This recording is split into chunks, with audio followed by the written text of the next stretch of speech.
నమస్కారం. బీఆర్కే భక్తి ప్రేక్షకులందరికీ స్వాగతం. నేను మానస. ఈరోజు మనతో పాటు స్టూడియోలో ఉన్నారు ప్రముఖ ఆధ్యాత్మికవేత్త, జ్యోతిష పండితులు బ్రహ్మశ్రీ సుభాష్ శర్మ గురుగారు ఉన్నారు. గురుగారిని అడిగి మనకున్న సందేహాలను నివృత్తి చేసుకుందాం. నమస్కారం గురుగారు. శ్రీమాత్రే నమః. గురుగారు, అందరూ చెప్తున్నారు అక్షయ తృతీయ రోజే మనం బంగారం కొనాలి అని. అసలు ఆ ఒక్కరోజే మనం ఎందుకు కొనాలి? ఆ ఒక్కరోజు కొనడం వల్ల మనకి ఏమైనా ఫలితం ఉంటుందంటారా? తెలియజేస్తున్నాము. ముందుగా ప్రేక్షకులందరికీ శ్రీమాత్రే నమః, శ్రీ గురుభ్యో నమః. నమో దేవ్యై మహాదేవ్యై శివాయై సతం నమః. నమ ప్రకృత్యై భద్రాయై నిహతాం ప్రణతాస్మిత. నిజానికి అక్షయ తృతీయ అనేటటువంటిది మన జీవితాన్ని ఉద్ధరింపజేసుకునేటటువంటిది, అంటే అభివృద్ధి వైపు తీసుకొని వెళ్ళేటటువంటిదే తప్ప అక్షయ తృతీయ వచ్చింది అంటే ప్రతి ఒక్కరి మనసులో ఏముంటుందంటే బంగారం కొనాలి, ఇక బంగారం కొనకపోతే సంవత్సరం అంతా కూడా దరిద్రమే వస్తుంది అని చాలామంది మనసులో అదొక పురుగులా కూర్చుంటుకుపోయింది. నిజానికి అక్షయ తృతీయ రోజున బంగారం కొనాలి అని చెప్పి ఏ శాస్త్రంలో లేదు, ఏ ధర్మమునందు కూడా లేదు. అక్షయ తృతీయ రోజున చేయవలసినటువంటి విధి విధానాలు చెప్పారు తప్ప, దైవిక క్రతువులు చెప్పారు తప్ప బంగారము కొనాలి, బంగారం కొనకపోతే మనకేదో నష్టం జరిగిపోతుంది, కష్టం వచ్చేస్తుంది, ఈ సంవత్సరం అంతా కూడా నష్టమే అయిపోతుంది అనేటటువంటి దాఖలాలు లేవు. బంగారం కంటే విలువైనటువంటిది ఆ రోజున ఒక వస్తువు తెచ్చుకోవాలి ఇంటికి. అంటే ఏది కొన్నా కొనకపోయినా అక్షయ తృతీయ రోజున ఒక్క వస్తువు మాత్రం ఇంటికి తెచ్చుకోవాలి. ఆ ఒక్క వస్తువు తెచ్చుకుంటే గనక ఇంట్లో బంగారం 10 తులాల బంగారం కొంటే ఎంత పుణ్యం వస్తుందో ఆ ఒక్క వస్తువు తీసుకొని రావడం ద్వారా అంత రెట్టింపు పుణ్య ఫలితం వస్తుంది. అదేంటి అంటే ఉప్పు. చాలామందికి తెలుసు కదా, ఇంట్లో వాడుకునేటటువంటి ఉప్పు. ఆ రోజున అక్షయ తృతీయ రోజున కిరాణా దుకాణానికి వెళ్ళి ఉప్పు తీసుకొని రండి, ఒక ప్యాకెట్ ఉప్పు తీసుకొని రండి. దానికి మించినటువంటి ధనము ఇంకొకటి లేదు. ఎందుకంటే ఉప్పులో శ్రీ మహాలక్ష్మీదేవి కొలువై ఉంటుంది. ఉప్పులో శ్రీ మహాలక్ష్మి ఎందుకు కొలువై ఉంటుంది అంటే అమ్మవారు పుట్టిల్లు సముద్రము. సముద్రంలో దొరికేదేంటి? ఉప్పు తయారవుతుంది. సముద్రంలో దొరికేటటువంటిది గోమతి చక్రాలు తయారవుతూ ఉంటాయి. గవ్వలు, నాచు, సముద్రంలో దొరికేటటువంటి ప్రతిదీ కూడా లేదు. ఆ రోజున మీ ఇంటికి ఒక యాక్వేరియం తెచ్చుకోండి, చేపల్ని పెంచుకోండి. చక్కగా మీ ఇంట్లో ఉన్నటువంటి నెగిటివ్ ఎనర్జీని దూరం చేస్తుంది. కాబట్టి ఇలా సముద్రంలో దొరికేటటువంటి ప్రతిదీ కూడా మన లక్ష్మీదేవికి శుభాన్ని, అదృష్టాన్ని కలిగించేటటువంటి సూచిక. అంతేకాని మనకు ఆ రోజున బంగారం కొనాలి, కొనకపోతే మనకి ఏదో నష్టం జరుగుతుందని అపోహ నుంచి బయటపడండి. అక్షయ తృతీయ అనేటటువంటిది దేనికి ప్రతీక? అసలు అక్షయ తృతీయ ఎందుకు ఇంత పరమ పవిత్రమైనటువంటి రోజుగా వచ్చింది అని అంటే, శాస్త్రమందు అక్షయ తృతీయ రోజున ఎన్నో రకాలైనటువంటి శుభకార్యాలు, ఎన్నో రకాలైనటువంటి సృష్టి రహస్యాలు, ఎన్నో రకాలైనటువంటి జన్మ వృత్తాంతాలను పురుడు పోసుకున్నటువంటిది, పునాదిగా ఉన్నటువంటిది అక్షయ తృతీయ. మరి అక్షయ తృతీయ ఎందుకు ఇంత ప్రాధాన్యత అంటే, అక్షయ తృతీయ రోజున పరశురాముడి జయంతి, అంటే పరశురాముడు పుట్టినటువంటి రోజు. దశావతారంలో పరశురామ అవతారం ఒకటి వస్తుంది మనకు. ఆ పరశురాముడు పుట్టినటువంటి రోజు అక్షయ తృతీయ. అందుకే ఆ రోజున అంత ప్రాధాన్యత. అదే రకంగా ఆ రోజున అక్షయ తృతీయ రోజున సూర్య భగవానుడు ధర్మరాజుకి అక్షయ పాత్రనిచ్చాడు అని శాస్త్రం చెప్తుంది. అక్షయ పాత్ర అంటే ఏంటి? ఎప్పటికీ తరగనిది అని అర్థము. అందులో నువ్వు ఏది కోరుకుంటే అది నీకు ఉద్భవించేలా చేసేటటువంటిది అక్షయ పాత్ర. కాబట్టి సూర్య భగవానుడు అక్షయ పాత్రను ఇచ్చినటువంటి రోజు ఈ అక్షయ తృతీయ రోజు. అలాగే ఆ అక్షయ తృతీయ ఇంకో గొప్పతనం ఏంటంటే, శ్రీ మహాలక్ష్మి కుబేరుడికి అనుగ్రహించినటువంటి రోజు, సిరి సంపదలను కలిగింపజేసినటువంటి రోజు ఈ అక్షయ తృతీయ. ద్వాపర యుగంలో శ్రీకృష్ణుడి దగ్గరికి కుచేలుడు వచ్చి పిడికేడు అటుకులను ఇస్తే అతన్ని అంతులేని సిరి సంపదుడిగా మార్చినటువంటి రోజు అక్షయ తృతీయ. అందులోనూ వేదవ్యాసుల వారు గణపతికి పంచమ వేదమైనటువంటి శ్రీమద్ భాగవతాన్ని రచించినటువంటి రోజు అక్షయ తృతీయ. కృతయుగం అయిపోయింది. రాముడు సంచరించే కాలయుగం పేరేమిటి? త్రేతాయుగం. త్రేతాయుగం ఆరంభమైనటువంటి రోజు అక్షయ తృతీయ. ఇన్ని రకాలైనటువంటి మంచి పనులకు నాంది పలికినటువంటి రోజు, పునాది వేసినటువంటి రోజు. కాబట్టి ఈ రోజుకి అంత ప్రాధాన్యత. కాబట్టి ఈ రోజున ఎవరెవరిని పూజించాలి? లక్ష్మీదేవిని పూజించాలి, శ్రీకృష్ణుణ్ణి పూజించాలి, అలాగే గణపతిని కూడా పూజించాలి.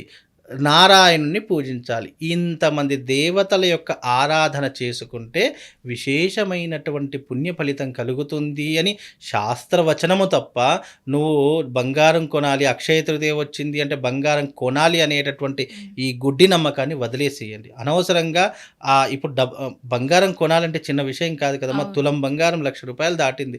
₹1,00,000 అంటే ఒక సాధారణమైనటువంటి వ్యక్తి తీసుకోకపోతే ఇక అతని జీవితం అయిపోయినట్టేనా? అంటే చాలామంది ఏమనుకుంటారు, ఉన్నవాడు కొనుక్కుంటాడు, ఒకటి కాదు 10 కొనుక్కుంటాడు, కానీ లేనివాడి పరిస్థితి ఏంటి పాపం? అయ్యో నేను కొనుక్కోలేదే, ఈ సంవత్సరం కూడా నేను అన్ని కష్టాలు అంటే అతన్ని మనం ఒక నెగిటివ్ వైపు డైవర్ట్ చేస్తున్నట్టే కదా. కాబట్టి బంగారం కొను, సాధారణమై ఉప్పు తీసుకొని రా, ఉప్పు తీసుకొని నీ ఇంట్లో ఒక ప్యాకెట్ ఉప్పు తీసుకొని అక్షయ తృతీయ వచ్చావు అంటే దానికంటే విలువైనది నీకు ప్రపంచంలో ఏం లేదు. ఇది సాధారణమైనటువంటి వ్యక్తి నుంచి ఉన్నవాడి వరకు ఎవరైనా తీసుకోవచ్చు కదా. ఈ రకమైనటువంటి విధానాన్ని అలవాటు చేసుకోండి, తప్పకుండా వాళ్ళందరికీ శుభం లాభం కలుగుతుందమ్మా. గురుగారు బంగారం కొనద్దు అని అన్నారు కదా, అక్షయ తృతీయ రోజు మనం ఎలాంటి దానాలు చేస్తే మంచి ఫలితం ఉంటుంది? చాలా మంచి ప్రశ్న అమ్మా. నిజంగా అక్షయ తృతీయ రోజున తప్పకుండా దానం చేయవలసినటువంటి వస్తువులు కొన్ని ఉన్నాయి. మొట్టమొదటి వస్తువు ఏమిటి అంటే గనక కుంభదానము. అంటే కుండ నిండా నీరు పోసేసి ఆ నీటిలో కాస్త యాలాకులు వేసి కాస్త పచ్చకర్పూరం వేసి బ్రాహ్మడికి దానం ఇవ్వడం వల్ల విశేషమైనటువంటి పుణ్య ఫలితం కలుగుతుంది. రెండవది ఏంటి అంటే విసనకర్ర. విసనకర్రను కూడా అక్షయ తృతీయ రోజున దానం ఇవ్వాలి. అలాగే విసనకర్రతో పాటు చెప్పుల దానం, పాదరక్షలు కూడా ఆ రోజున తప్పకుండా బ్రాహ్మణులకు దానం ఇవ్వాలి. విశేషంగా ఆ రోజున ఏం చేసినా చేయకపోయినా అతిథికి భోజనం పెట్టాలి. ఆ అక్షయ తృతీయ రోజున ఎవరైతే అతిథి భోజనం పెడతారో లేదా అన్నదానం లాంటి క్రతువులను ఆచరిస్తారో వాళ్లకు విశేషమైనటువంటి సిరి సంపదలు కలుగుతాయి. విశేషంగా ఆ రోజున ఈ రకమైనటువంటి దానములు చేయాలి. ఫలదానం చెయ్యాలి. ఈ వేసవి కాలం వచ్చింది అంటే మామిడి పళ్ళు వస్తాయి. ఈ మామిడి పళ్ళను కూడా ఫలదానంలో ఆమ్రఫలం అంటాం. ఆమ్రఫలం అంటే మామిడి పళ్ళు. మామిడి పళ్ళు దానం చేయడం వల్ల సంతాన వృద్ధి కలుగుతుంది అని శాస్త్రం. ఎవరికైనా సంతానం లేదనుకోండి, ఈ యొక్క అక్షయ తృతీయ నాడు మామిడి పళ్ళ దానం చేయండి. దాని ద్వారా విశేషమైనటువంటి సంతానం కలుగుతుంది. చెప్పులు దానము, గొడుగు దానము, ఆ తర్వాత విసనకర దానం చేయడం ద్వారా పితృదేవతలు సంతోషిస్తారు అని శాస్త్రవచనం. అన్నదానం చేయడం వల్ల నువ్వు బంగారం కొంటే తరిగిపోతుందేమో, కానీ అన్నదానం చేయడం వల్ల నీ జీవితం పెరిగిపోతుంది. నీ జీవితమే కాదు, తరతరాలకు నీ కుటుంబ సభ్యులు ఎవరికి కూడా అన్నానికి లోటు ఉండదు. అక్షయ తృతీయ ఏం చేయమని చెప్పారు అని అంటే, నీ జీవితంలో ఏ సమస్యతో నువ్వు బాధపడుతున్నావు, ఆ సమస్యను నువ్వు వదిలించుకోవాలంటే దానికి పరిహారంగా, దానికి ప్రత్యామ్నాయంగా అలాంటి ఒక వస్తువుని దానం చేసుకుంటే ఆ వస్తువులు నీకు రెట్టింపుగా పెరిగి నీ జీవితానికి వృద్ధి కలుగుతుంది అనేటటువంటి శాస్త్రవచనం. అందుకే ఈ అక్షయ తృతీయ వచ్చిందంటే సంవత్సరానికి ఒకసారి వస్తుంది అక్షయ తృతీయ. ఈ అక్షయ తృతీయ రోజున మా పీఠంలో మహాలక్ష్మి యాగం చేస్తున్నాము. ఎవరైనా ఆర్థిక సమస్యలతో బాధపడుతున్నటువంటి వారు, శత్రుపీడ ఉన్నటువంటి వారు ఈ మహాలక్ష్మి యాగంలో పాల్గొనండి. ఇది తేదీ 30వ తారీఖు రోజున ఉదయం 10 గంటలకు ప్రారంభమవుతుంది.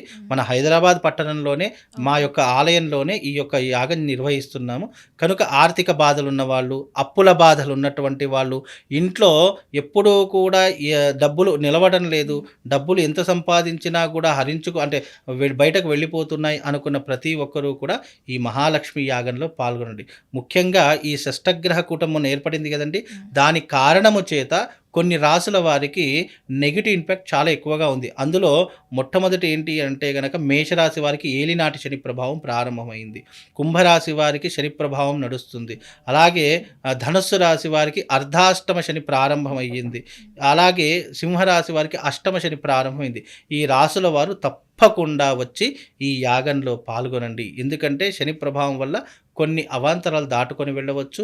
విశేషంగా ఈ లక్ష్మీ కటాక్షం కలగాలన్నా, ఈ కలియుగంలో డబ్బు విపరీతంగా రావాలన్నా ఈ అక్షయ తృతీయ రోజున ఇలాంటి యాగంలో పాల్గొనండి. ఎందుకంటే అక్షయ తృతీయ రోజున మనం ఏది చేస్తే అది రెట్టింపు అవుతుంది. అక్షయము అంటే అర్థం ఏంటి సంస్కృతంలో? అక్షయము అంటే నాశనము లేనటువంటిది, ఎప్పటికీ కూడా తరగనటువంటిది, ఎప్పుడూ కూడా సిరి సంపదలను పెంచేటటువంటిది, పెరిగేటటువంటిదే అక్షయము. ఏదైతే మనం పెరిగేటట్టు చేసుకోవాలని అనుకుంటున్నామో అది అక్షయము అని అర్థము. కాబట్టి ఈ అక్షయ తృతీయ రోజున మహాలక్ష్మి అమ్మవారి యొక్క యాగంలో పాల్గొనండి.